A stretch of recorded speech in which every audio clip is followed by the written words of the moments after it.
I received an email a couple weeks, I don't know, 2, 3 weeks ago, and I barely read it. It literally just said the World War II Foundation. They were looking for a venue and they needed some help. And I just replied, yes, and we can be your venue. That's all I said. And I said, I can't call me with any further information. So that was kind of how this all started. But and we squeezed it in the program in this crazy week that we have this week.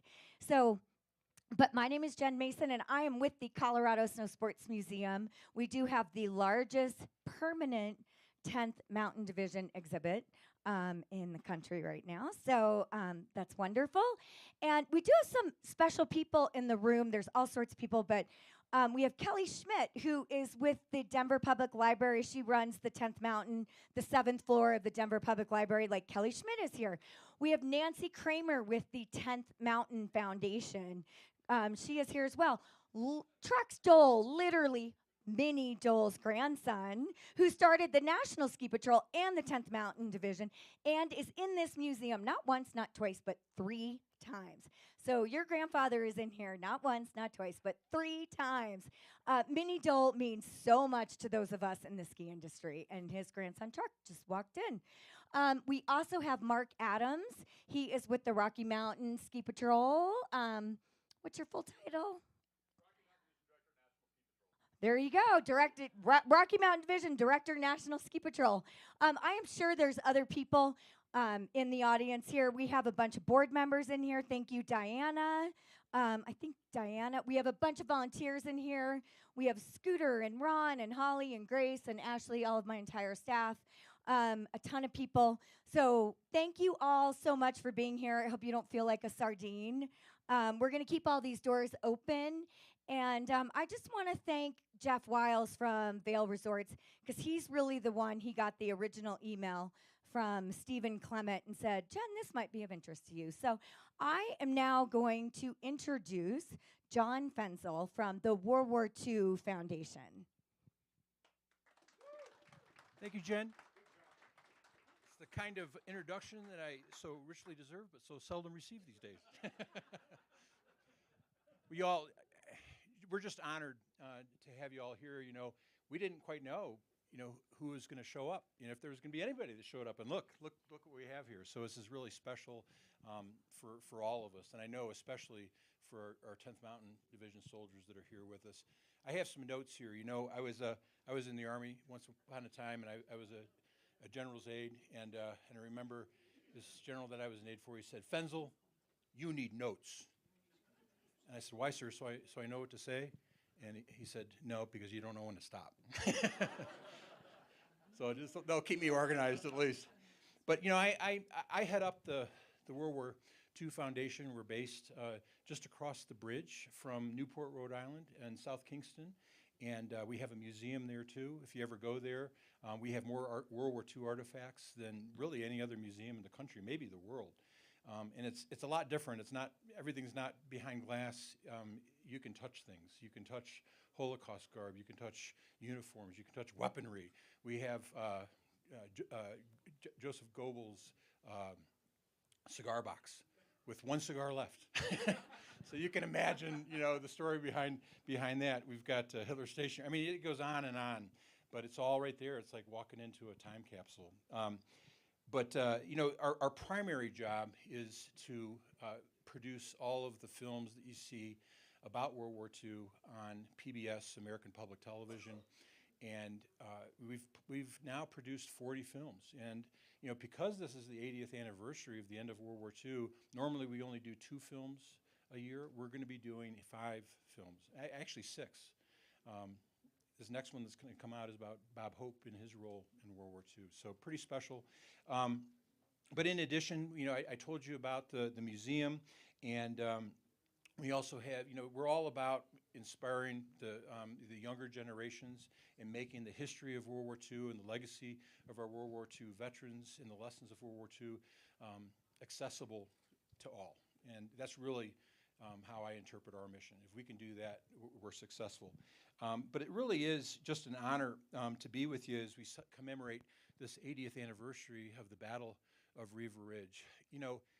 if you go back and you think about what was happening 80 years ago, there were actually two battles that were going on. Riva Ridge going on this week, and the Battle of Iwo Jima. And in fact, when I came in yesterday, I drove up to Boulder. I told a few of you about this, and I met up with a 100-year-old veteran. His name is Dr. Dick Jesser. He's the founder of the University of Colorado at Boulder's Behavioral Science Institute. And I said, Dick, I would love to just talk to you for about 30 minutes. And we did. And at the end of the interview, you'll see this. We're going to put it on our podcast. It was an hour and 20 minutes later. But just a fascinating guy. And these, it kind of gets to this race against time that we're all in today. These veterans, there's of the 16 million that serve, there's about 60,000 that are still living. We're losing them at a rapid clip, about 182 a day. And so there's no question within 10 years they're all gone. And so as many of them that we can talk to, that's what we're trying to do, and to record their stories. I'm not going to get into the Battle of Riva Ridge. I'm going to let Joe Donato do that, and the whole Italian campaign. We are in a treat because we have Joe Donato here to talk about this. Along with him is his team from the company One Brief, Joey Ivanoff, who's right over here, Joey, and then we've also got Steve Clement. Where are you, Steve? There you are. They're the organizers for all this, so we have them to thank. Let's give them a big hand.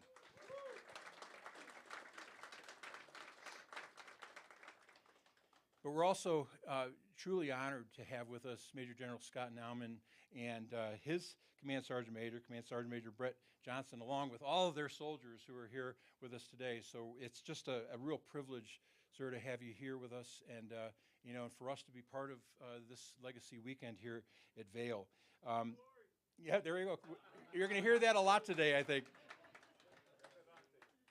So we have, I think what you'll find is just a great program today. I think we'll all walk out of here a little bit smarter, but to honor the sacrifices of those who came before us, explore the lessons that Battle of Riva Ridge and the Italian campaign had for all of us. As I talk about the history of World War II, it's our shared critical past. We always hear from historians, we get the what, but I'm more interested in the so what, and then importantly, the now what.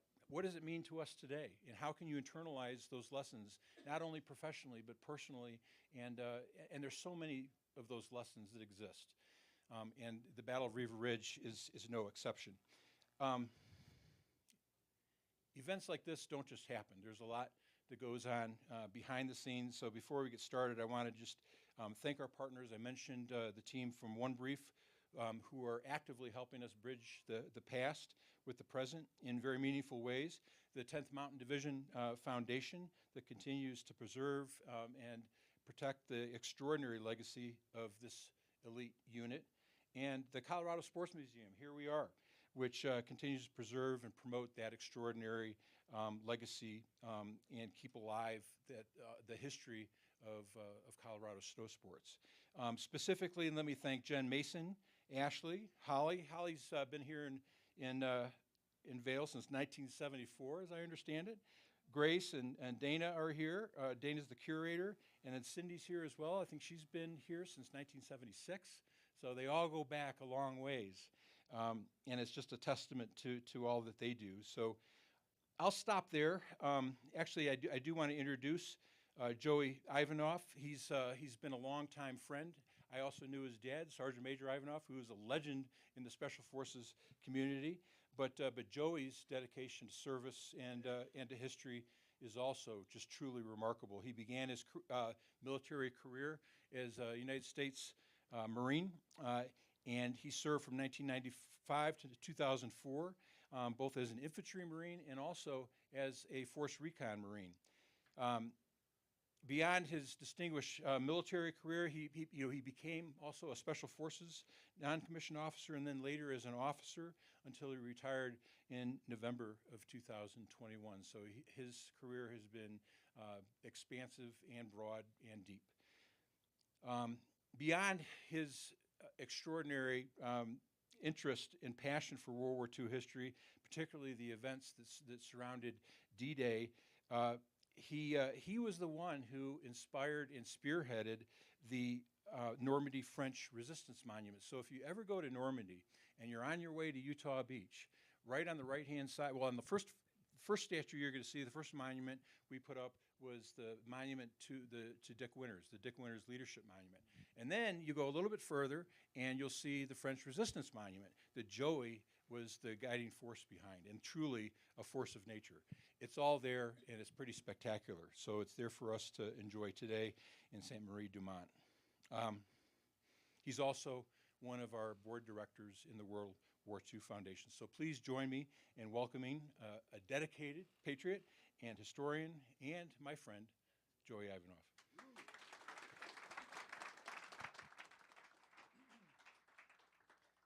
I'm not a good public speaker like him, so I'm going to rely solely on my notes. Good afternoon, everyone. General Naumann, especially, CSM, thank you for coming.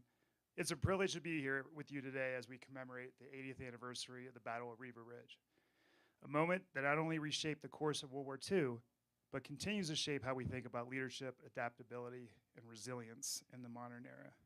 For those of us who have spent our lives dedicated to military service, strategy, and leadership, World War II remains the greatest case study in perseverance, ingenuity, and sacrifice. The war was fought on a global scale, but its defining moments weren't just measured in grand campaigns or sweeping offensives. They were won by small groups of men operating in some of the worst conditions imaginable, who refused to quit. That's the story of the 10th Mountain Division. They weren't just facing an enemy, they were facing a mountain, literally. February of 1945, these men, what no one thought would do was possible, they scaled Riva Ridge in the dead of night with full combat loads, knowing that the slightest mistake meant certain death. They took on one of the most challenging missions of the war and literally changed the course of the Italian campaign. And the craziest part, the skills they mastered on those icy cliffs in northern Italy are the same ones their modern counterparts still use today. But for me personally, I know for many of you here, this is more about history. This is about legacy. I've been fascinated with World War II as long as I can remember, not just as a military campaign, but as a defining moment of humanity. It was a time when ordinary men were asked to do extraordinary things. And they did it, not for fame, not for recognition, not for Instagram, but because it had to be done. That's why I've dedicated much of my career to studying, preserving, and applying the lessons of the past, so that we just don't remember these stories, we learn from them. That's also why I'm incredibly grateful for the work of the World War II Foundation and the impact that they make every single day through the documentary films, educational programs, and battlefield leadership experiences. The foundation is ensuring that these stories of the greatest generation aren't just told, that they're lived, they're understood, and they're carried forward. I saw this firsthand just a few months ago in Bastogne, where we ran and applied a leadership experience with the soldiers of the 101st Airborne Division to commemorate the 80th anniversary of the Battle of the Bulge. We weren't just walking the ground where history happened. We were examining how the principles that led to the victory in 1944 still apply to military leadership today. These experiences connect past and present in a way that no book, no documentary, no classroom could. And speaking of people who understand how history shapes the present, I have the privilege of introducing you someone not just honored to work alongside at One Brief, but proud to call a friend. Joe Donato is one of the smartest people I know when it comes to understanding both the history of our Army and how we apply those lessons today. Joe is a historian, a soldier, and a leader, and he serves as a captain in the United States Army Reserve, where he works as a contemporary historian at the U.S. Army Center of Military History. He's been a political military advisor in Iraq to John McCain, Strategic Defense Fellow at the Department of Defense, and in his spare time, he somehow manages to help lead historical preservation efforts that ensure that the stories we tell today will be remembered tomorrow. So with that, please join me in welcoming my colleague and friend, Joe Donato.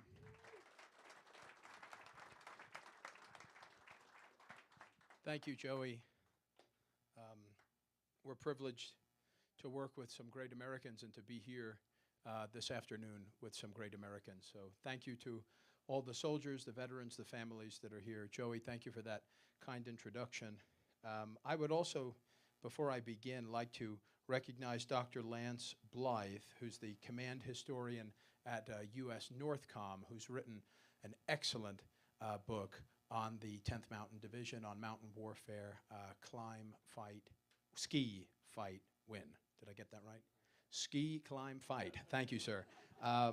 I was reading it through the night to prepare for this engagement, and it really is an excellent work of scholarship. So, sir, I just wanted to take a moment to recognize your work in this field.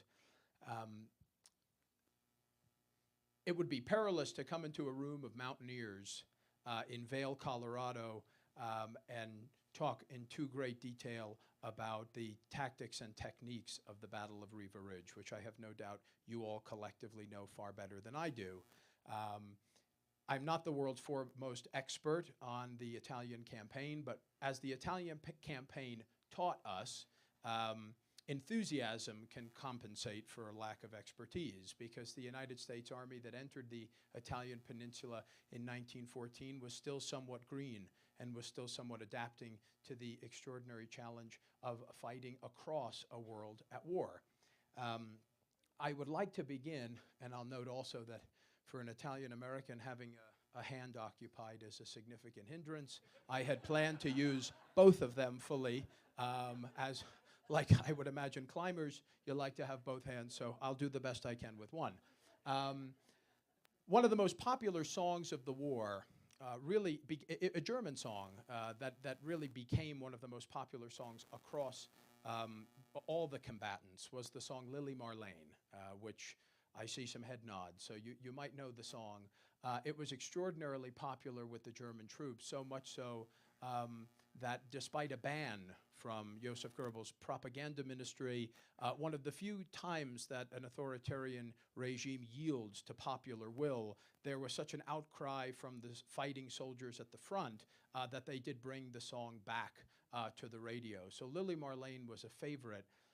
In November 1944, this satirical song was written to the tune of Lily Marlene, written in November 1944, that sort of, in a way,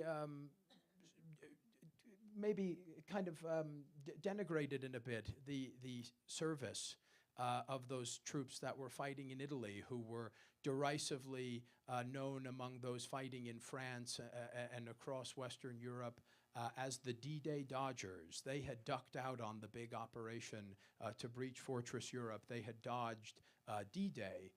And the lyrics to the tune of Lily Marlene, we're the D-Day Dodgers out in Italy, always on the vino, always on the spree.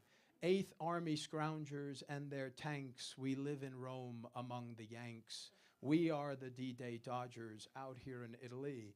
Salerno, the landings at Salerno in September 1943, which was probably the closest that the U.S. Army came to being hurled back into the sea. A very perilous operation, so much so that the 5th Army Commander, General Mark Clark, ordered plans for a re-embarkation due to the resistance that was met at Salerno. But as it's described in the song, we landed at Salerno, a holiday with pay. Jerry brought the band down to greet us on our way, showed us the sights and gave us tea. We all sang songs, the beer was free. We are the D-Day Dodgers out here in Italy. And finally, one of the closing lyrics of the song, when you look around the mountains, a bit more somber, and a comradely acknowledgement of the heroism and the sacrifice of the men that were fighting in Italy. When you look around the mountains through the mud and rain, you'll find the crosses, some which bear no name, heartbreak and toil and suffering gone. The boys beneath them slumber on. They were the D-Day Dodgers who will stay in Italy. And it was, of course, convention at the time that we buried our fallen on the sites where they fell. So if you travel across Europe, it's very hard to travel across Europe without coming across certainly an Allied, but in particular American cemeteries. Joy, if you could please, thanks. Let's put the Italian campaign in context. It's often thought of as a forgotten campaign, partly because of the events that took place immediately before and immediately after. When we think about the Second World War in the public consciousness, we think about Pearl Harbor, we think about Midway, we think about the fighting in the Pacific. Of course, we know North Africa, we know Italy, but then our minds all go toward Normandy, go toward the great cross-channel attack to breach Fortress Europe, and then the lightning dash across France, the fighting along the German border, and then, of course, the Battle of the Bulge, which was the bloodiest fight for the United States Army in the entire war. So the Italian campaign is sort of subsumed in that broader kind of span of campaigns. I chose this quote from Rick Atkinson, the great historian who's written a really magnificent trilogy on the European theater in the Second World War, and I'm sure many of you are familiar with it. If you're not, the second volume covers the Italian campaign. On the day Rome fell, and I promise I'm not going to read all of these slides, but for emphasis, I want to highlight a few points. On the day Rome fell, the American army numbered 8 million soldiers, 8 million soldiers. In 1939, September 1st, 1939, when George Marshall is appointed Chief of Staff of the Army, the day that the German army invades Poland, and 2 days before the beginning of the Second World War, the United States had one of the smallest armies in the world. Bulgaria had a larger army than the United States. It was barely a few 100,000. And that was keeping with the traditions of the United States going back to the founding of our republic. We historically did not have large standing armies. You'd have a small army that was usually, historically fighting Apaches out on the frontier or securing the borders of the United States. You'd have a small professional cadre, which before ROTC, where I was commissioned, most all went to West Point, and they all knew each other. It was a very small, tight-knit army. The demands of mass mobilization for the Second World War placed an enormous strain on the United States Army, and it made the careers of so many of the famous commanders that we now know today. To put it into context, Dwight D. Eisenhower, who ended the war as a 5-star general and within 8 years was president of the United States, began the war as a lieutenant colonel. He was a lieutenant colonel in the regular army when the war broke out. So that's how rapidly the United States had to expand. The first peacetime draft in American history in 1940. The Army at that time, June the 4th, now again, why isn't the fall of Rome such a salient milestone in the campaign, in the war when we think about it? Rome fell on June 4th, 1944, and it was reported in the newspapers on June 5th, 1944. Well, what happened on June 6th, 1944 that pushed the fall of Rome and the Italian campaign very far from the headlines? Of course, the invasion of Fortress Europe. The army included 1,200 generals and nearly 500,000 lieutenants. There were more lieutenants in the army at that time than there are soldiers in the regular army of the United States today. Half of the army had yet to deploy, meaning you get to June 1944, the war's got just about a year left to be fought. Half of that army hadn't yet gotten into combat. That's the demand that the fighting in France is going to put on the army. But the US military had already demonstrated that it could wage global war in far-flung theaters simultaneously, a notion that had seemed outlandish in 1942, as the historian Eric Larrabee later wrote. We talk about the German army fighting on 2 fronts. We fought on multiple continents. We fought across the entire Pacific. We fought across North Africa and the Mediterranean and in Northern Europe, while simultaneously as the arsenal of democracy supplying our allies, the Soviet Union and the British Empire, as the great arsenal of democracy through the Lend-Lease program. So the achievements of the United States at that time are extraordinary, really. The industrial mobilization, building an army to scale from a few 100,000 to 8 million in just a few years. And I'll talk later in the discussion about some of the lessons that we could still apply today about how you scale and how you apply civilian technology, civilian capabilities. This is what I, reading your book, sir, about how, the Army looked to stand up this light Alpine division and realized that most of the expertise on skiing and mountaineering were in the civilian sector. And rather than recreate the wheel, that they formed those partnerships to help build what would become the 10th Mountain Division. Joey, please. Thank you, sir. Napoleon famously remarked that whereas Italy is a boot, it should be entered from the top, just as a regular boot would be. But the Allies didn't have that option of entering from the top in 1943 because, of course, Europe was under the German jackboot at that time. Rather than Italy, again, it's remembered as somewhat as of a forgotten campaign, but in many ways it was the proving ground for the fighting in France and across France later on in 1944 and into 1945. Many of the commanders, Patton, Eisenhower, Bradley, that would make their reputations in France, started out in North Africa and landing in Sicily and fighting across the Mediterranean before then being transferred across to prepare for the landings. The scale of the campaign, 350,000 Allied casualties, just Allied casualties. The German casualties, I would think, were north of 500,000. Among these were more than 150,000 U.S. troops, 150,000 U.S. casualties in Italy, just in Italy, the forgotten theater of the war, the D-Day Dodgers, who ducked the cross-channel attack. 92,000 wounded, 60,000 killed or missing. So this, in any other war, this is an enormous war. This is Vietnam. But because the global nature of the Second World War, it's not thought of in the same way. And I was talking to Steve last night about historical consciousness and memory and how we think about different times in history. I'll use this example. There were significantly more cases of trench foot reported in the United States Army in the Second World War than there were in the First World War. And yet when we think about trench foot, our mind immediately goes to World War I. Now, of course, there were far more cases of trench foot among the British and the French armies in the First World War, but the United States Army doesn't really get on the scene until 1918. And by the time we land over there in France, the war of movement is beginning once again. After 4 years of stagnation, the war is finally moving again. So our troops are on the march in 1918.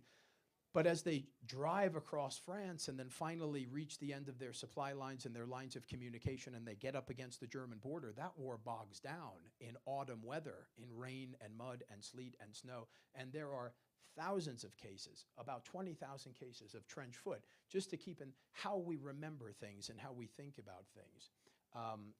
Looking back, the Free French, the British Commonwealth, the Italian campaign was sort of like, it was as if NATO were to go to war. It was a multinational coalition fight, which caused a lot of complications and challenges for the Allied commanders. Mark Clark, in the magisterial documentary, The World at War, which if you've not seen, it's really worth watching and rewatching, talks about how he spoke enviously of how the Germans were all German. They all spoke German. They all, operated under, kind of the same army. He said, I had 16 nationalities that I had to command, some of whom didn't want to eat these foods, some of whom didn't want to fight on Friday, some of whom required all different, so the leaders here, I could see you smiling because, this is, these are the challenges, the practical challenges that you have to deal with. So it was truly a coalition fight. Joey, can I have that notebook right there? Because there are a couple of notes that I want to share on the coalition. Next slide, sir, please. Thank you. Before I go into the grand strategy of the war, just to kind of close out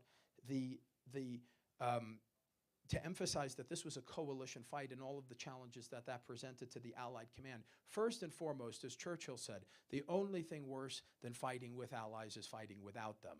It's very challenging to fight with allies. You have different perspectives, you have different interests, sometimes different languages. You're not looking at things through the same lens. And so, of course, the Americans coming into the war, Britain had been fighting since 1939, the Americans coming into the war our perspective on what the grand strategy in this war should be, very different from the British. We have very different traditions, although we come from the British tradition, we did fight a revolution, and we got some traditions of our own as far as how to approach grand strategy. I found this absolutely fascinating in the West Point Atlas of American Wars, which is also an excellent resource. In early 1945, as American, British, Canadian units were being transferred to the Western Front as we were preparing to cross the Rhine into Germany, they were replaced in Italy by Italian formations, a Jewish brigade that was recruited from at the time, British Palestine, which, modern-day Israel, a Jewish brigade that was recruited from the British Mandate of Palestine and sent to Italy to fight in the Italian campaign. There was the 442nd Regimental Combat Team of Japanese Americans sent to fight. So you had Japanese American unit, you had the Jewish brigade from Mandatory Palestine, you had Americans, Canadians, New Zealanders, South Africans, Gurkhas from India, Polish units, just an extraordinary coalition that General Mark Clark had to manage. So I tend to be a little more sympathetic to General Clark, who's, the history books are filled with criticism of him, especially for some of his own soldiers who derisively referred to him as Marcus Clarkus for his fixation on the capture of Rome, comments along those lines. But I have some sympathy for him, because in addition to having to deal with his British allies, he had to truly deal with this multinational coalition fighting up the Italian peninsula. Now, where's the 10th Mountain? What would become the 10th Mountain at this time? The 10th Mountain, as the ramps are going down and the Allied troops are landing at Gela in Sicily, the 10th Mountain is being stood up at Camp Hale here in Colorado. So the division is just being constituted back in the United States as we begin landing in Sicily, activated on July 15th, 1943. Fact check? Thank you. Excellent. Sounds about right. Okay. Now, what was the grand strategy? Why land in Italy? The American perspective on this, as George Marshall later remarked, was in the United States, we don't have the luxury of fighting long wars. Now, anyone who's been to Iraq or Afghanistan, you can go ahead and smirk. This is your time to smirk at that comment. But historically, before the GWOT, before the post-war era, the United States tried to get, don't fight unless you have to, don't fight alone, and don't fight for long. We're a democratic republic. As the war grinds on, invariably there's going to be mounting discontent, pressure on the home front. The United States was very aware of this, because the country had been fairly isolationist before as the war was breaking out in Europe. We did not want to get involved. After the First World War, we looked at Europe and we thought, was that really worth it? Was it worth the sacrifice of almost 150,000 American lives to get entangled in that cauldron over in Europe? They're always fighting each other for 1,000 years. George Washington warned in his farewell address of entangling alliances. So there was a very strong movement in the United States not to get entangled in another foreign war. And President Roosevelt, of course, was intimately aware of this, that he had to deal with a Congress that was very skeptical of intervention, and he had to deal with popular sentiment as well. So with the Japanese attack on Pearl Harbor, of course, now we're in the war, but we're in the war against Japan. And then conveniently for President Roosevelt, Hitler went ahead and declared war on the United States a few days later. So now we're in the war. And early on, the Allies had agreed that the strategy, broadly speaking, would be Germany first. Again, controversial within the Allied chain of command. The Japanese attacked us. Why should we prioritize Germany? Because Germany was the senior partner in the alliance. So if you beat Germany, Japan, as occurred, will collapse. And so the Americans from 1942 want to get across the channel. That's their perspective. We want to mass troops in Britain. We want to get across the channel, bring the fight to the Germans, fight our way into Germany, and end the war as quickly as possible. The British, on the other hand, looked at the Americans and said, our American friends, you didn't spend 4 years in the trenches chewing barbed wire in northern France. You're not scarred and traumatized by 4 years of trench warfare the way we are, because almost all, if not all, of the senior British commanders in the Second World War had been captains, majors, lieutenant colonels, brigadiers in the First World War. Churchill had been First Lord of the Admiralty in the First World War. And after resigning as First Lord of the Admiralty, he took a battalion command and went over as an infantry battalion commander and fought in the trenches, which is extraordinary to think about. It would be like, a senior official now resigning and then going and taking a battalion command and, going and fighting. But Churchill, his strategy, as he's looking at the war, he prefers a more peripheral approach. The British are very skeptical that a cross-channel invasion in 1942 or 1943 will be successful. It's counterfactual. We'll never know what might have happened, but there's a very good argument to be made that we simply were not prepared for the Great Crusade, the cross-channel attack in 1942 and 1943. We needed the experience, we needed the lessons learned, and we needed the time that the landings in North Africa in November 1942, and then the landings in Sicily, July 1943, the landings in Italy a few months later brought us. But again, this was very controversial. Slide, please. So the origins of this, and there's a lot of writing on it, there's a lot of, who had been in the meeting and who remembers what was said and all. When I was in Bastogne, I'll remember this forever because it was really a great moment. I was standing in a foxhole where the Easy Company positions had been, and one of the, I want to say it was a specialist, one of the young soldiers in the 101st, as I was in the middle of, speaking about this stage of the battle, said, "How do you know that? How do you know all of that? You weren't there." And I thought, well, that's true. I wasn't there, but we have sources. The same way any historian operates, we have sources, and we go to the sources, we go to the historical records, and then we do some investigative work, and we try to piece together what likely happened. So the story of the soft underbelly of the crocodile most reliably is traced back to Churchill's first meeting with Stalin in Moscow in August of 1942. Now, at this point, the Germans' summer offensive to capture the oil of the Caucasus, the drive towards Stalingrad, the drive into the Caucasus, this is in full swing. And the Soviets are hanging on, but they're very hard-pressed. And they are desperate for their allies to open a second front. We need you to draw German forces out of Russia and engage them elsewhere. And of course, Stalin wants a second front in France. He's not terribly concerned about British and American casualties. He wants a second front to draw forces away. As the story goes, again, it was a difficult confrontation. Churchill had come to explain why there would be no immediate invasion of France, news he compared to delivering a large lump of ice to the North Pole. Of course, obviously, Stalin is not going to be happy to hear this. The Americans, rather than a cross-channel attack, they had to do something. We had to do something. Roosevelt, of course, was eager to get us into the fight and to confront the German Wehrmacht. And as the story goes, Churchill quickly sketched a crocodile. And he explained to Stalin that northern France was the hard, tough snout of the crocodile, but the Mediterranean was the soft underbelly, vulnerable to attack. And that was exactly where the Allies would plan to point the dagger, at the soft underbelly of the crocodile. Now, like with many such promises or pronouncements throughout military history, things like the war will be over by Christmas, you'll be home before the leaves fall. This, of course, then among the fighting troops in Italy became the topic of much sneering and snickering and derision because, of course, rather than the soft underbelly of the crocodile, Italy became known as the tough old gut, as the men actually fighting there famously said. And there's a great moment in the film Patton, where there are these two kind of GIs plodding along the road, and they say, there he goes, old blood and guts. And they say, yeah, his guts are blood.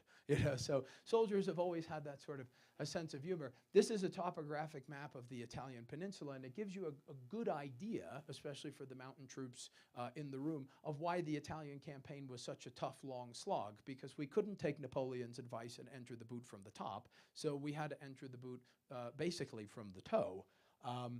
The Apennine mountain chain runs almost the whole length of the Italian peninsula. Here are the Alps, the Brenner Pass that then leads into Austria. This is mountainous terrain. This is kind of what you're fighting over, off here to the right. This is what the Allies have to contend with. If you're a defensive commander, if you're particularly skilled in the defense, and we see this in World War II, some commanders absolutely exceptional, brilliant on the offense, give them fuel, give them tanks, they'll attack, attack, attack. They can't bear to be on the defensive. They start to itch. Some commanders, the defensive is ideal for them. That's really where they thrive. They could hunker down and hold a position till kingdom come. And one such commander was Albert Kesselring, who was the German field marshal who was ultimately put in command of the German defenses in Italy. A brilliant, skilled defensive commander. He could never have hoped for better terrain to defend than Italy. Swift flowing streams, rivers all running west to east along the peninsula, a relatively narrow stretch of land that's only 150 miles wide at its widest point. So if you're outnumbered, as the Germans almost always are, and you need to economize, having these narrow positions to defend, this is really optimal for the defender. Slide, please, Joey. Dreadful, difficult, and determined, as one of the Allied commanders recalled. It was dreadful weather, difficult terrain, and determined enemy resistance. The great historian and lecturer Robert Citino, who is a favorite of mine, in one of his lectures says, "Nothing is certain in life except for a German counterattack. There will be a German counterattack. You could count on it. And when they storm up Riva Ridge, they've got to beat back 1, 2, 3, 4, 5, 6 German counterattacks in succession, right up until the very end of the war. I mean, German units are still counterattacking in Berlin. They're still launching hasty counterattacks. This is the incredibly preternatural aggressiveness of the German fighting troops. Now, the wisdom of that in certain situations is debatable, but this is what you're contending with. This is the rubble of Monte Cassino that held the Allies back for several months, and it took ultimately bringing in the enormous, overwhelming air power of the Allied air forces to flatten it. Well, and then, of course, the German infantry moved into the rubble and held them up for several weeks more. So the advantages that the Allies had, I talked about the terrain. The terrain absolutely favors the defender, no doubt about it. This is ideal terrain for the defense. But of course, the Allies have superiority in men. They have superiority in equipment. They have superiority in ammunition and supplies. And they have almost total superiority in the air. Oh, and they have almost total superiority on sea. The Kriegsmarine at this point is basically non-existent. When the Allies land in Sicily, the Italians, the alarm bells ring in Rome, and the Italians decide, I think prudently, because they looked around and they said, well, we're going to lose the war. So no sense in having our country destroyed and all of our beautiful art and treasures demolished and smashed. Let's strike a bargain. And so Mussolini is pitched overboard within a couple of weeks of the Allied landings. Late July 1945, he's out.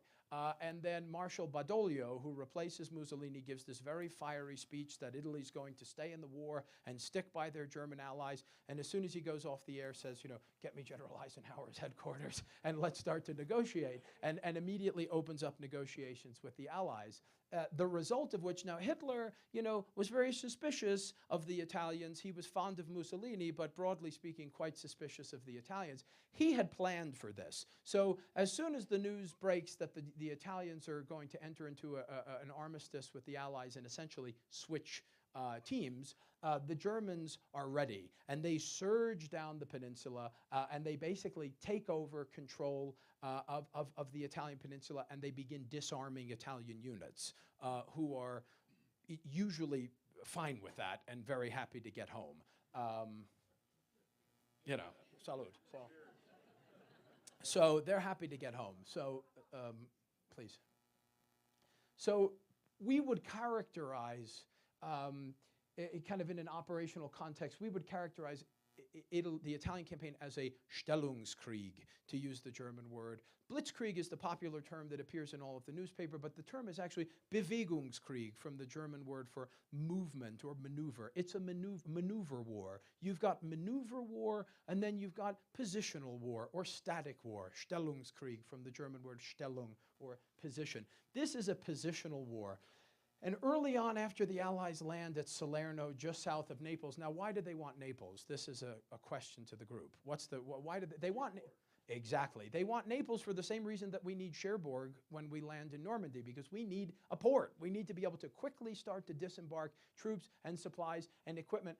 Because as soon as you land, as soon as you have an amphibious landing, what begins in all amphibious landings is the battle of the buildup. Can they push you back into the sea faster than you can break out inland? So as soon as you've got a lodgment, and the Germans come very close to doing this at Salerno. They almost throw us back into the sea.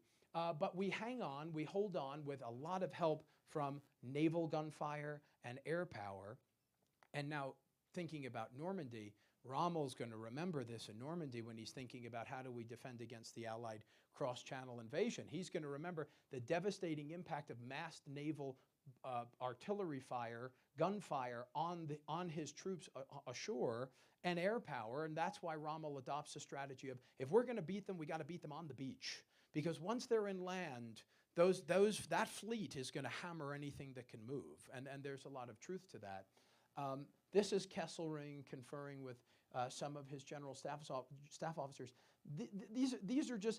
These are about half of the lines that the Germans throw up, half of the defensive lines that they throw up. I love the Adolf Hitler line in particular, because right before the Hitler line falls, Hitler orders it to be renamed after the whoever the commander was in charge. He goes, you know what, on second thought, let's rename this, because of course he didn't want the propaganda loss of the Hitler line has fallen to the Allies. But you've got the Volturno line, of course there's Cassino, and this is all south of Rome. The Germans had initially debated strategically, do we meet the invasion south of Rome or do we fall back further north, each of which offered some benefits. But they come so close to throwing the Allied landings back into the sea at Salerno that they're a little bit encouraged by that, and they think, you know what, okay, we can hang on south of Rome. And so they decide to make their stand there. Please. During the Napoleonic Wars, Napoleon decides to put his brother on the throne of Spain. He was the consummate nepotist. He put all of his siblings on, the different crowns all across Europe. He puts his brother on the throne of Spain, and as is often the case in nepotism, his brother did a really good job in rallying the resistance of the Spanish people to French rule, and so Napoleon was forced to dispatch ever larger numbers of troops to Spain, and it became known as Napoleon's ulcer. And some have likened Italy to Hitler's ulcer. The German army is fighting this enormous, titanic war in Russia on the Eastern Front. And really, not to diminish the extraordinary contributions of the Western Allies, but about 8 in every 10 German soldiers killed in the Second World War dies on the Eastern Front. That is the scale of that war, where you have hundreds of divisions and multiple army groups, groups of armies, and corps and divisions, hundreds of divisions fighting. That is the main theater of operations for the Germans. That's the main war. When we think about the German war scenario, the German war situation in 1943, we think, okay, it's a war on 2 fronts. It's really more like a war on 5 fronts, because the Germans have, now with the landings, they're fighting in North Africa. There's an enormous surrender in Tunisia in May 1943. Then the Allies land in Sicily. Italy surrenders, and then the Germans now have to occupy Italy. So they're fighting in Italy. They still need to keep large numbers of troops in France, because they have to start building up for the anticipated Allied cross-channel invasion into France. They're still garrisoning Norway. They're still garrisoning southern France. They're fighting swelling bands of partisans in Yugoslavia that the Soviets are encouraging to cause as much havoc as they can behind the German front lines. They're fighting the Soviet Union. They're fighting Soviet partisans in their immediate rear. And also, they're fighting tenaciously to defend the skies over Germany, because the Allied air forces are hammering Germany round the clock. And another strategic reason that the Allies want to land in Italy is because there are beautiful air bases in Italy that they can use to stage massive bombing raids on Germany. So the Germans are really, they've got their hands full by 1943. And at the height of the campaign, the Germans have to commit an entire army group, 10th and 14th Armies, to holding back the Allied advance in Italy. So it really does help to drain off German resources at a time when they're very thinly stretched. So now let's talk about how the 10th Mountain now starts to, the 10th Mountain is now starting to get into the war. So they don't arrive, no one who knows who's in the division, but does anybody know about when they arrive in theater, like when they get into the war proper? Sorry? It's about Christmas 1944. So we'll round up and say January 1945 by the time they're actually like, I think they're literally like getting off the ships around, Merry Christmas, welcome to Italy, And so they're now getting into the war. Now, it's funny because somebody said to me the other day as I was talking about this, they said, oh, the war was basically over by that point. And I said, yeah, but also they had 6 months to go. And when you're a mountain infantryman and you've got 6 months of fighting up the Italian peninsula, it probably doesn't feel like it's almost over to you. It feels like it's just getting started. So it's all relative.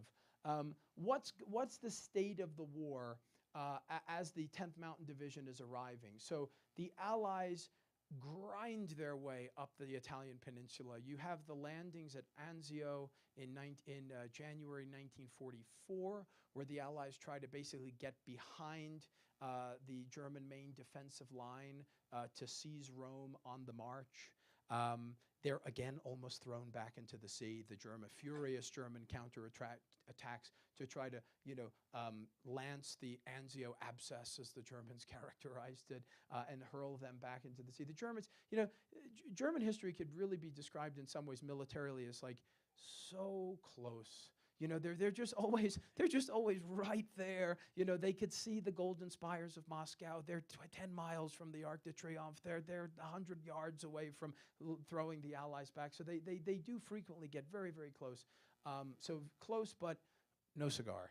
It's still in Joseph Goebbels' cigar box in the museum. So they come close to throwing them back at Anzio. Ultimately, the Allies manage to get their way into Rome. Rome is declared an open city. Again, the Italians, ever mindful of the richness of their cultural heritage, the beauty.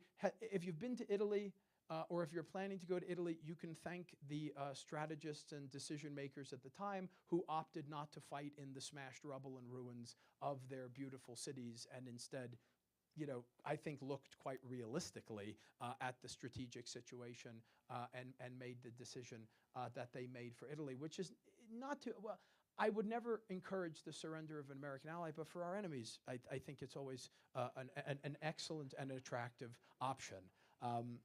Very expedient way to end the war. So by the time the 10th Mountain is arriving, the Allies have fought their way right up to just south of Bologna. So they're now in what we would call northern Italy. They're well into northern Italy. I think, as General Alexander, who was the British commander in the Mediterranean, remembered the campaign, he said, always only one more mountain range or river to cross. It was just always one more mountain range, one more river, one more mountain, one more river, one more town, all the way up the peninsula for almost 2 years. At no point does the German resistance just collapse. Like you don't have this sort of breakout collapse like you see in Normandy where, Allied units are gaining 20, 30, 40 miles a day. This really doesn't happen in Italy until like basically the very end of the war, once they reach the Po. And at that point, Germany is disintegrating. The Russians are in Berlin. We're crossing the Rhine. And so the Germans really, they managed to maintain a cohesive front line almost the entire time. Again, one of the reasons why, unless you serve in the 10th Mountain Division or unless you're a mountaineer, a battle like Riva Ridge is just not at the forefront of the public consciousness is because what's happening elsewhere in the war in January, February 1945. We're pinching out the bulges in December 1944 into January 1945. So intense, enormous fighting in the Ardennes. The Russians are massing on the Vistula to prepare their final drive on Berlin. And the Western Allies are preparing to cross the Rhine. So these battles in Italy, by this point, especially after D-Day, there's really not, unless you have a loved one fighting in Italy, or unless you're in that theater, you're just not paying too much attention to it because of the importance of what's going on in France. But the reason Italy is so important is because it's tying up German units still to the very end of the war. It's keeping pressure on the Germans, because if the line in Italy disintegrates, the Allies can dash right into Austria, right into southern Germany. So this is, the proximity of this front is what's keeping the Germans so heavily engaged. I believe these are 10th Mountain troops. I did some research to try to find an image of 10th Mountain troops preparing to arrive in Europe. I did expect that there would be some snow on the ground, so if it turns out to not be in January 1945, that's an indicator. But I say the climb for this division really is beginning now in January 1945 as the war is coming to an end. And for the Allied commanders, as the West Point Atlas quotes, Alexander now had troops specially trained for mountain warfare. This is something that the commander, despite fighting in mountains for almost 2 years, he really did lack sufficient numbers of mountain troops that could have been employed quite well in many situations. He now had troops trained for mountain warfare, the American 10th Mountain Division, which immediately proved its worth by snaking its way rapidly through the German defenses, well ahead of the units on its flanks. Well ahead of the units on its flanks. It sounds like something that would go in an evaluation report. Captured the position well ahead of the units on his flanks. Americans, the 10th Mountain, though, really does, you want to talk about glory and a glory in this campaign.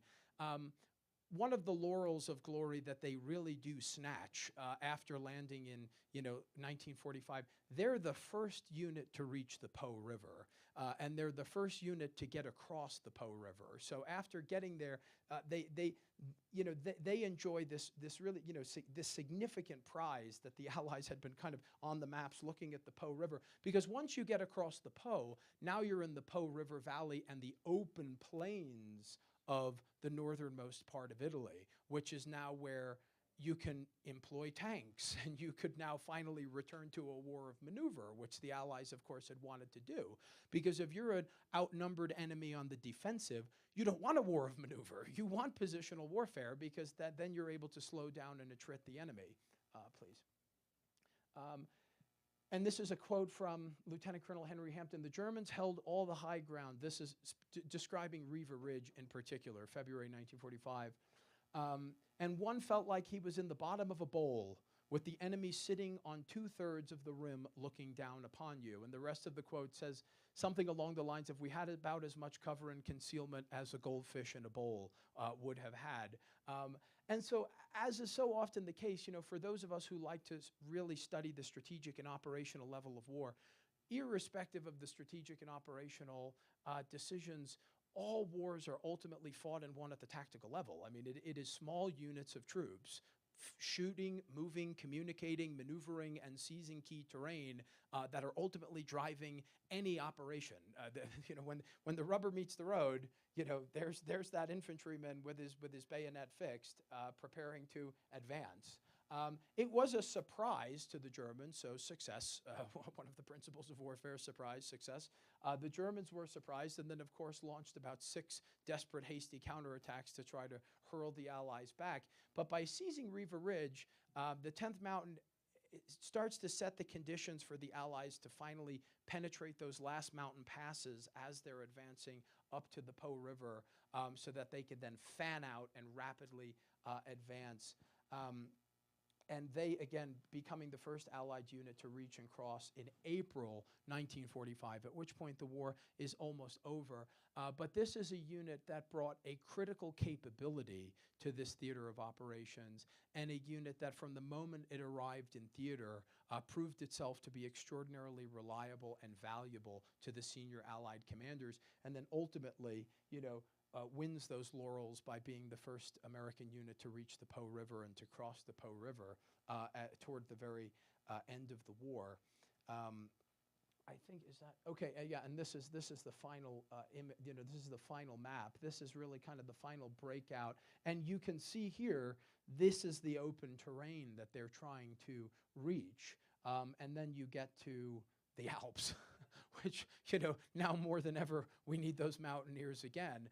But the hope was, of course, that by that point you could smash up the German defenses so thoroughly that the remnants that are falling back on the Alps are barely able to hold you off. It's an extraordinary campaign. It's an extraordinary division, and it's an extraordinary fight right up until the final weeks of the war. With that, I would like to say it's been my honor to be here with you all. Thank you. And I would like to open it up if there are a few questions before, sir, your remarks. Please. I'd like to say that from Bologna, they went up to Lake Garda, the 10th mountain, right? That's where Mussolini's headquarters were. Yes, the gentleman, your name, sir? Oh, Skip. Skip? Skip Atwood, and it looks like you were in armor. Were you armor? I was the light infantryman. Okay, you're wearing a 2nd Armored Division hat. You're lucky they let you in here.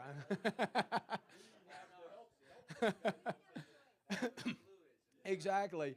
That the 10th Mountain ultimately drives up to Lake Garda. As far as where Mussolini's located at this time, and this is a great story for anybody who might not know it, after Mussolini is overthrown, he's thrown in prison, and he's thrown high up, like in some alpine fortress resort somewhere, keeping him locked up. And Hitler orders Otto Skorzeny, who shows up again in the Battle of the Bulge, leading those German troops disguised as Americans to sow chaos behind the front lines. But Skorzeny, he's really one of these incredible, intrepid, daring, dashing kind of figures that the war produces. I mean, I know he's our enemy, but still, he's someone you want on your team. And a war criminal, and yes, true. Disclaimer. I'm not saying to emulate Otto Skorzeny. I'm just saying as a daring, swashbuckling kind of, I can get the job done and swoop gliders into this Alpine redoubt, snag Mussolini, and bust him out of prison and fly him to meet you at your headquarters in Germany. You could count on him to do those kinds of things. So someone to, So Mussolini at that point goes back and meets Hitler, and Hitler's appalled and horrified at how haggard he looks. And, he'd been through a lot, worse to come. And interestingly enough, one of the reasons that Hitler resolves to commit suicide at the end of the war is because one of the last newsreels that he sees is of Mussolini and his mistress hung upside down, shot in a square in Milan after they'd been captured by Italian partisans. And Hitler looks at that and goes, ugh, that could be me in a few weeks, which is why he gives the orders that he gives, that I don't want there to be any trace of me to meet that same fate. So Mussolini is basically put in charge of this sort of like Italian social republic, which is just a puppet regime of the Germans. I mean, at this point, the Germans are really dominant in Italy, and the Germans actually commit horrendous atrocities against the Italian population, and Italian partisans that are fighting the Germans and supporting the Allied advance play a very significant part in this campaign. And so I would be remiss if I don't mention the Italian partisans who played a very important role in wrecking lines of communication and causing all kinds of trouble for the Germans and making themselves a nuisance. But yes, that is right. Chased them all the way up to Lake Garda. Sir, please. I'd like to reassure Skip that the 2nd Armored Division Oh boy. crucial role. Absolutely. We, without a doubt, the 2nd Armored Division, Hell on Wheels, played a crucial role in the entire war, of course. Yeah, we put a little shade on the 10th Mountain. Yes. Well, you're seeing a little bit of the D-Day Dodger-Soldier rivalry that still exists of, who plays the most important role and who has the most critical role in the war. Ma'am, please.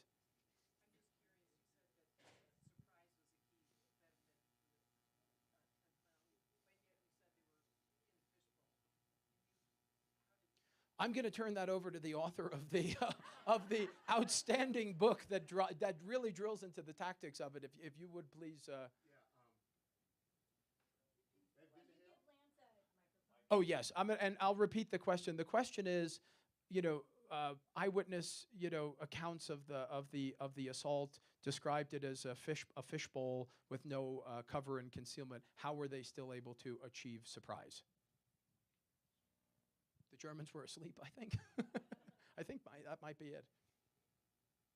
You could use use mine. All right.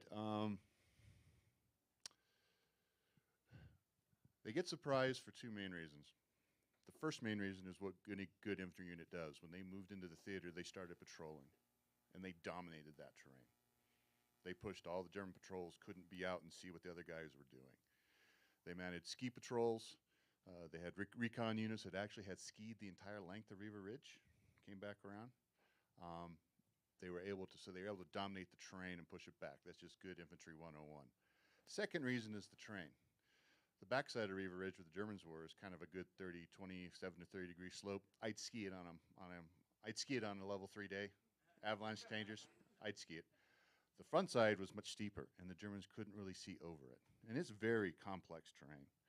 So they were able to keep the Germans back, move them up, and German defensive tactics by this time were to have a very small scattering of outposts with a large counterattack force behind that could come up that ridge quickly.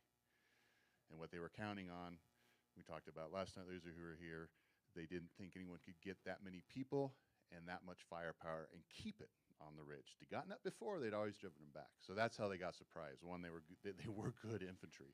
And two, they understood how to use the terrain. Thank you. Thank you, sir. I think we've got time for one more question. If anybody's got one more. One more question? All right.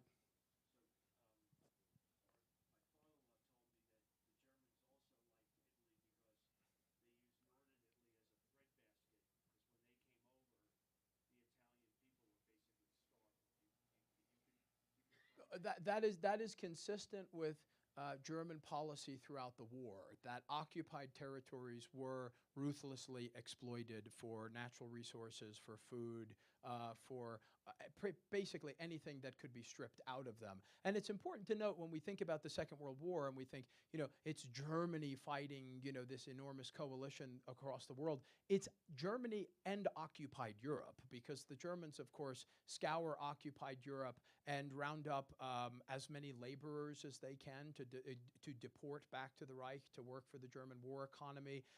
They are ruthlessly exploiting the harvests throughout occupied Europe. One of the particular reasons that they want Ukraine still today, a breadbasket still today, important natural resources. So that's true. The German occupation of Italy was quite brutal. It wasn't on par with what you see in Eastern Europe. The Germans were exceptionally ruthless and brutal in the East compared to their conduct in Western Europe. But generally speaking, yes, it is a policy of exploitation and expropriation to support the German war economy, which by that point was really very hard-pressed.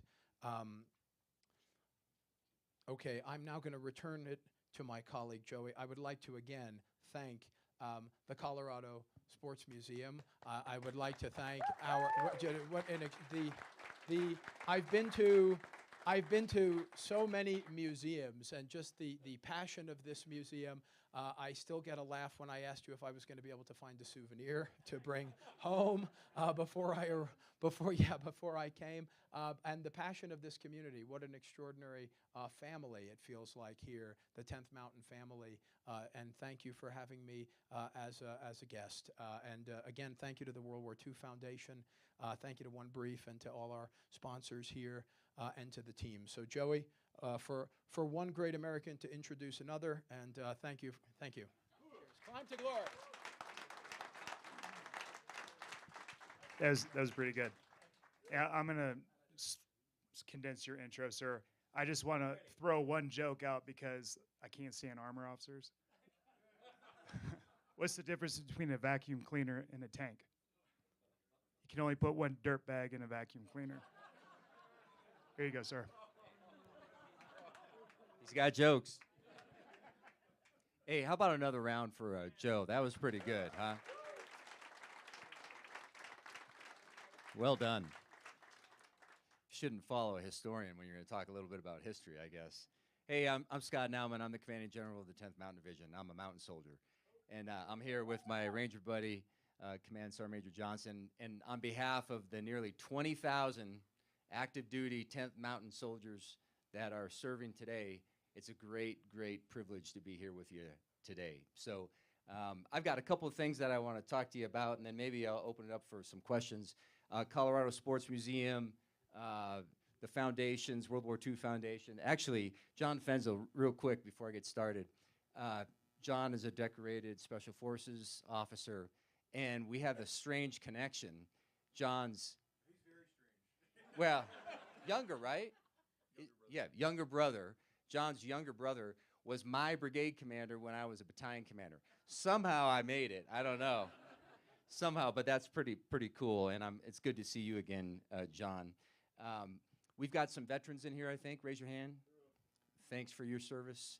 Any descendants of 10th Mountaineers? Yeah, that's fantastic. How about a round of applause for great descendants? We also have a special veteran here, 96 years old, years young, Mr. Fred Disselhorst. I say that right? Okay, thank you for your service, sir. Think Trucks is around here. Trucks, who is carving up the slopes with me this morning, Mark and other crews. Hey, welcome all. It's a great privilege to be here. Okay, legacy of the 10th Mountain. Man, that was pretty. Thanks, Trucks. He's lying. I paid him off to say that. Legacy, man. This place, and you, ma'am, you basically gave my little pitch here, so we'll come full circle here a little bit. But also, Joe hit on something. This is a family, right? And a lot about the legacy of the 10th Mountain Division is that this is a culture of an organization that started about 20 miles from here, near Leadville, Camp Hill, Colorado, and the National Ski Patrol and Trucks' grandfather lobbied General Marshall, and the Army was kind of stiff and said, we don't really want to do this. And finally, because Minnie Dole was so, I don't know, obdurate, or, I mean, okay, Trucks said it. Finally, we got this 10th Mountain Division, and where we took a bunch of outdoorsmen and skiers and climbers and people just that had a passion for being outdoors, and we turned them into soldiers. And that was right here. And then they went off to Italy, and yeah, it was in Christmas. They got on ships in November of '44 in Virginia. They headed over. They got to Italy. They made their way, and it was a pretty quick campaign. We talk about Riva Ridge, 80 years this week, 18th and 19th of February 1945, that occurred. You, ma'am, you talked about a key element of this that I was going to mention. We'll get to that. But after breaking out of Riva Ridge, you get to Mount Belvedere, and then you're out into that open Po River Valley, and then up to Lake Garda, and then the war's over. Short period of time, right? About 4 months. Cost was very high. Very high. About 1,000 were killed in 4 months. About 1,000 were killed, and about another 4,000 were wounded. That's pretty incredible, okay? So let's not forget that. And actually, I have a relative, not a direct descendant. This is my grandfather's nephew. I think that's a descendant. Nancy says that counts as a descendant. Truck says it. Private First Class Bernhard Naumann, wounded in Italy. He was a replacement. He didn't train here at Camp Hale, but he joined up after Riva Ridge on 6 March. And then he fought through Belvedere, up across the Po River, and up to Garda, and he was wounded twice. We had a Medal of Honor winner, too, John McGrath, that came out of this campaign. So very tough campaign. The war's over, only 4 more months. Not if you're in the mountain infantry and you're going through that terrain, okay? So a couple of things that I would offer up for lessons. So if you can fight in the mountains, you can fight anywhere. It's tough. And one of the hallmarks, and we talked a little bit about the nature of war and the character of war, and kind of the nature of war from the Roman legions till today is kind of the same thing. The character of war changes, weapons and technology and those kind of things. But if you have mental toughness, if you have grit, if you can stay out in Camp Hale, Colorado for 2 weeks during the division series and make it through that misery, you can do anything. You can stand on your head for hours, okay? And I'm making a little bit of a joke about it, but that mental toughness is about culture. So we talked about family. This group felt like a family even then. And they had a culture of toughness. And I think, Joe, you mentioned something about enthusiasm compensating for skill. Hey, I'll take that. Seriously.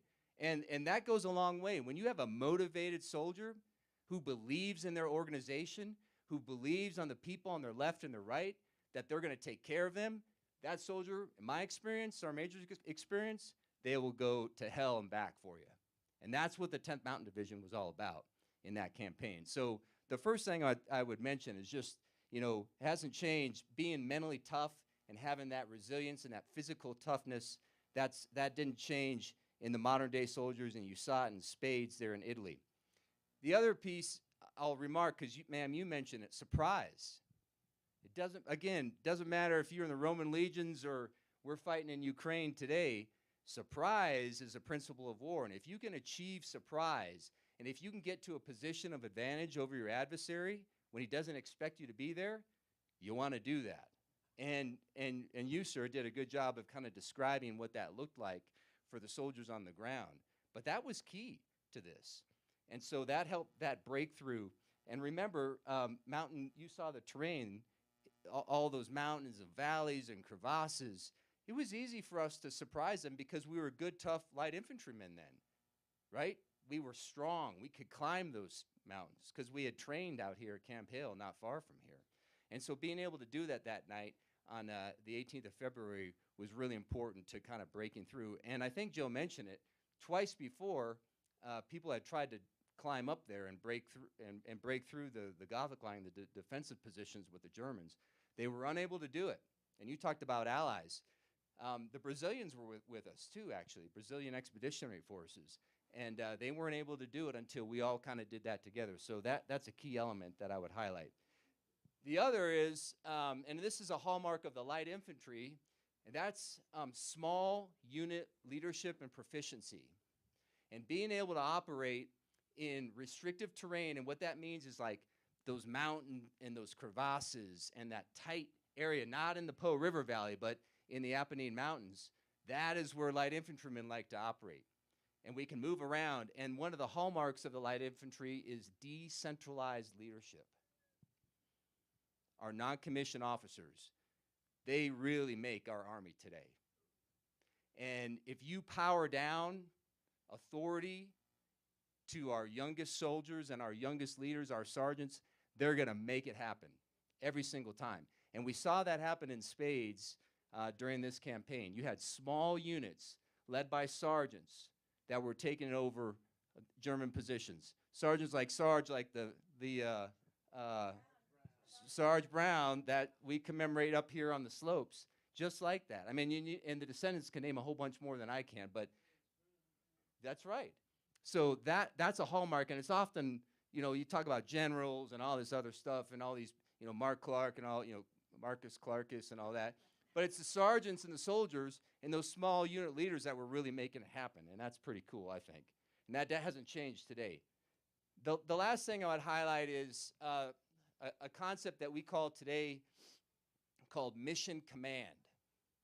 And mission command is kind of a philosophy of, hey, let's kind of tell people what we expect the end to be, like what we want them to get after, but not tell them how to suck the egg, not tell them how to get there. Say, hey, this is what I really want it to look like in the end.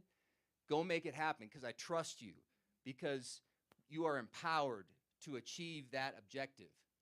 That mission command philosophy was resident in spades on the 18th and 19th of February and throughout the rest of the campaign, climbing up those 5 routes. And the one thing that I would highlight here as a little vignette, General Hayes, the division commander at that time, before the battle, and I don't know if it's on the 17th or the 16th, I think it was on the 17th, he got all the soldiers from that battalion that were going to lead that attack out of the 86th. He got all the soldiers together in this amphitheater in one of the towns as they were getting ready to attack. And he said, listen, I don't normally do this. I don't normally share all the plans with everybody down to the lowest level because, you know, we're kind of concerned about operational security and we don't want the secrets to get out or leak. But he said, you know what, this is the best outfit that I've ever served with. And this was a Medal of Honor winner, actually, from the First World War. So this is a guy who had some bona fides. He got all the soldiers together, and he said, listen, this is what we're going to do. This is what I expect of you. I need you to get to the top. I need you to keep moving. Don't stop. I don't care what happens. Keep moving until you get to the top. That was mission command in action. The soldiers knew what they needed to do. You didn't need some general, you know, pulling here and turning here and commanding this and that. The sergeants knew what needed to happen, and they got up to the top of that ridge, and they knocked out the German positions, and it was history from there. So those are some of the things that I would highlight, and maybe if you have questions, we can talk about that. 10th Mountain Division today. My PA was telling me, don't forget to say this. Okay, this is the 80th anniversary. I should say it's actually, there's a bunch of anniversaries this year. And, you know, John talked about the end of World War II. It's actually the 80th of Riva Ridge. It's the 50th for the descendants who have been doing their reunions at Camp Hale, and that's pretty cool. It's also the 40th anniversary of the modern 10th Mountain Division that was reactivated at Fort Drum, New York in 1985 on February 13th. And it's the 250th anniversary of our Army, which is pretty cool, huh? Yeah, that's worth some applause.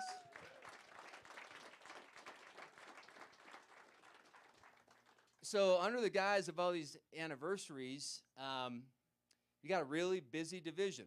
We're known as the most deployed division in the Army. And that's not just someone like, you know, I'm biased because I'm really proud of this organization, but it's real. I mean, I'll tell you, the 1st Brigade is in Iraq and Syria right now, overseas. Our 2nd Brigade just came back from Iraq and Syria last fall, and they're going to go again next year, or they're scheduled to. I don't know if I can say that, but we think they're going to go. We think they'll go. I mean, maybe some will change. The 3rd Brigade, hey, this is just like General Hayes now. Don't say anything, okay? We're letting everybody know. The 3rd Brigade is in Europe, out on the kind of the eastern line there to assure and deter our allies against the Russians in Ukraine. Our Combat Aviation Brigade is just now coming back from Iraq and Syria, so think about all our helicopters who have been supporting operations in the CENTCOM area.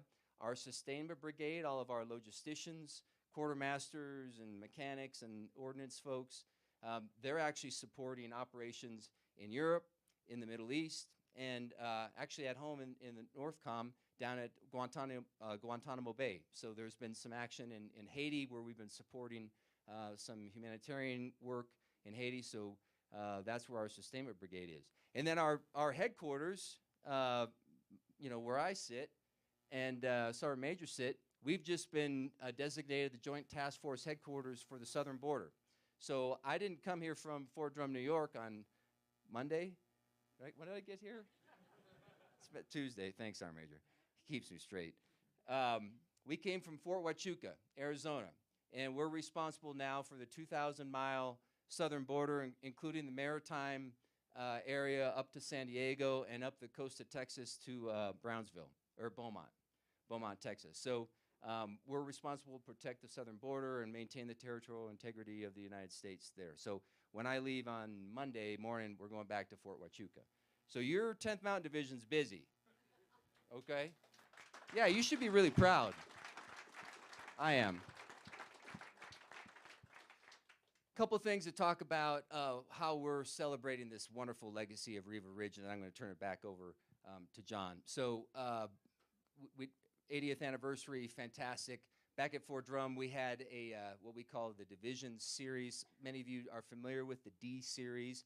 What we've kind of done in the modern days is turn that back into a grueling exercise, not quite 2 weeks or so, but it's a couple days, pretty tough exercise where we use our alpine skills, our cold weather skills, and we kind of really get down to that grit, physical toughness to get after our hallmark and our legacy from the D-Series days back here at Camp Hale. And then actually some of the soldiers that are in here. Do we have some of the D-Series team in here? We skied with them today. You'll probably see them tonight. Okay, they're right at the parade. We took the winning team and we actually flew them out here. So if you have an opportunity to talk to some of the soldiers wearing this uniform, make sure you say hello to them. We also, on the 18th, Sergeant Major and I were going to go climb Riva Ridge in Italy with the Alpini.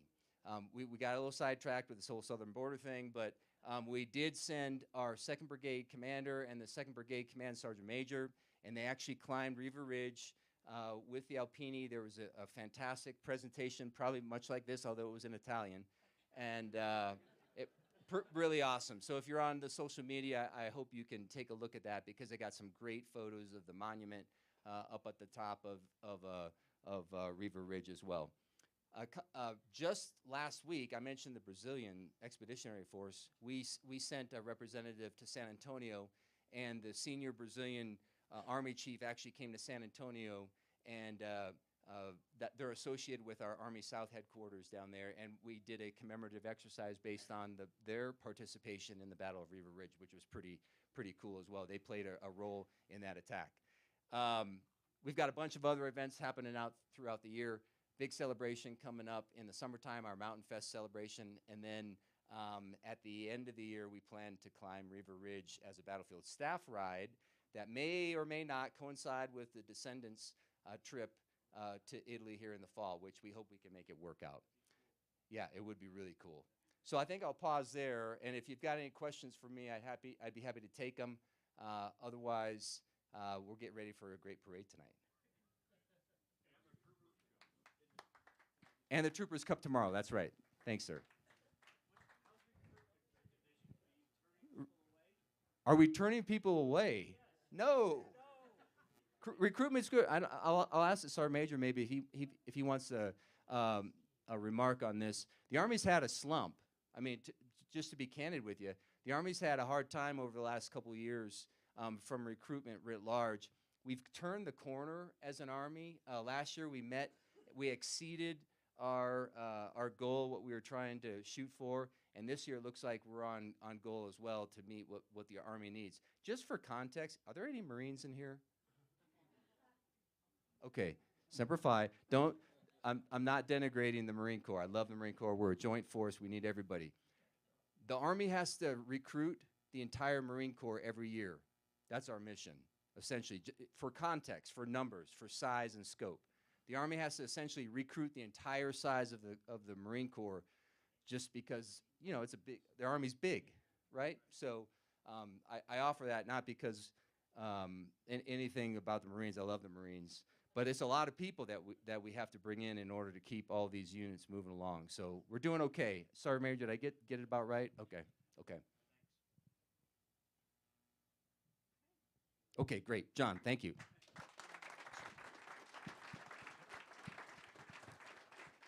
General, let me just ask you, do we have your barbershop quartet here? Oh, yeah. Hey, can we get the barbershop quartet up here? Okay. This is a treat. And we're going to get you out of here on time, sir, because I know you got to head out right at 5, so I'm going to completely abridge my remarks and just hand it over here to this fabulous quartet. How's it going, everybody? We are the Singing 10th Mountain Division Barbershop Quartet, and we're going to sing a couple of songs for you today. These are real soldiers, though. These are yeah, I guess Hollywood. Yeah, these are like people trained in the choir or anything. These are like soldiers. A little bit.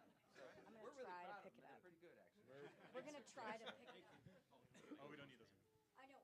We want it on recording. Do it right, boys. American Idol. All right. So the first song we're going to sing commemorates the 87th Infantry Regiment. It's called the 87th Best by Far. That's good.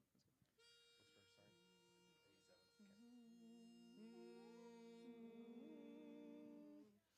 I'll tell you a story that's very true of a shush booming mountain crew. We'll shush any canyon without a spill, and Galenda sprung over the hill. The road to Japan is a downhill course, Berlin in a couple of weeks. The 87's best by far will win this blasted war. The Army skiers best by far will fight you near or far. The roughest, the toughest were dirty and mean, hungry and lean, but our rifles are clean. We'll fight to the finish, we'll shush any hill. By Yemeni we will.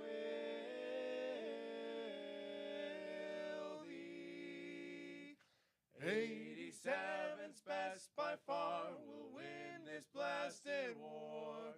The 87's best by far will win this blasted war.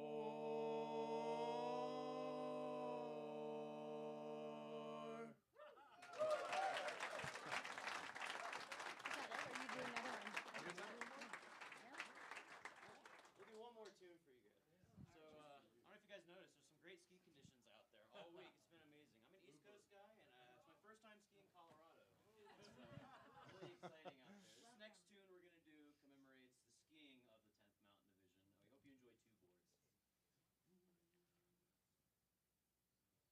two boards. My years may have more than one season, but I can remember but one. The time when the rivers are freezing, and the mountains with whiteness are spun. The snowflakes are falling so fast, and winter has come now at last. Two boards upon cold powder snow, yo-ho, what else does a soldier need, no? Two boards upon cold powder snow, yo-ho, what else does a soldier need, no? The hiss of your skis is a passion, you cannot imagine a spill. When bang, there's a god-awful gashing, the smooth shining track on the hill. What's happened you can't understand, there's two splintered boards in your hands. Two boards and some snow down your neck, oh heck, your skis are a heck of a wreck. Two boards and some snow down your neck, oh heck, your skis are a heck of a wreck. I care not for government taxes, take everything else that I own. Just leave me my boards and my waxes, in the mountains just put me alone. The snowflakes are falling so fast, and winter has come now at last.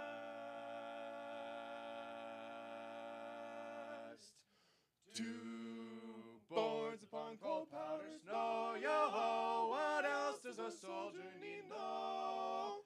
Two boards upon cold powder snow, yo-ho, what else does a soldier need, no?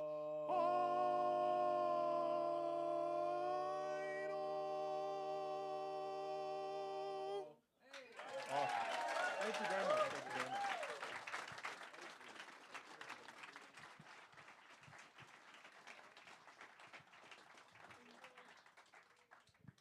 Well, thanks everybody. I know we said we're going to close here at 5 o'clock, and we're going to honor that.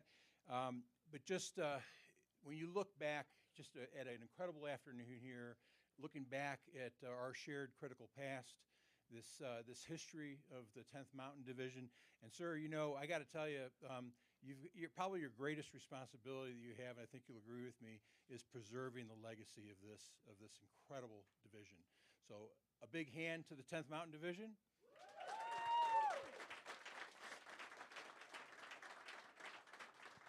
And you might think that this program is over, but now we're all going to fall out and we're going to climb up Vail Mountain. Okay, maybe not. Let's carry this legacy forward. Thanks all for being here. Thank you. I just want to say thank you to the World War II Foundation, One Brief, and the 10th Mountain Division for being here today. And Joe, if you need resources for your next 10th Mountain presentation, contact the Ski Museum or the Denver Public Library. Thank you.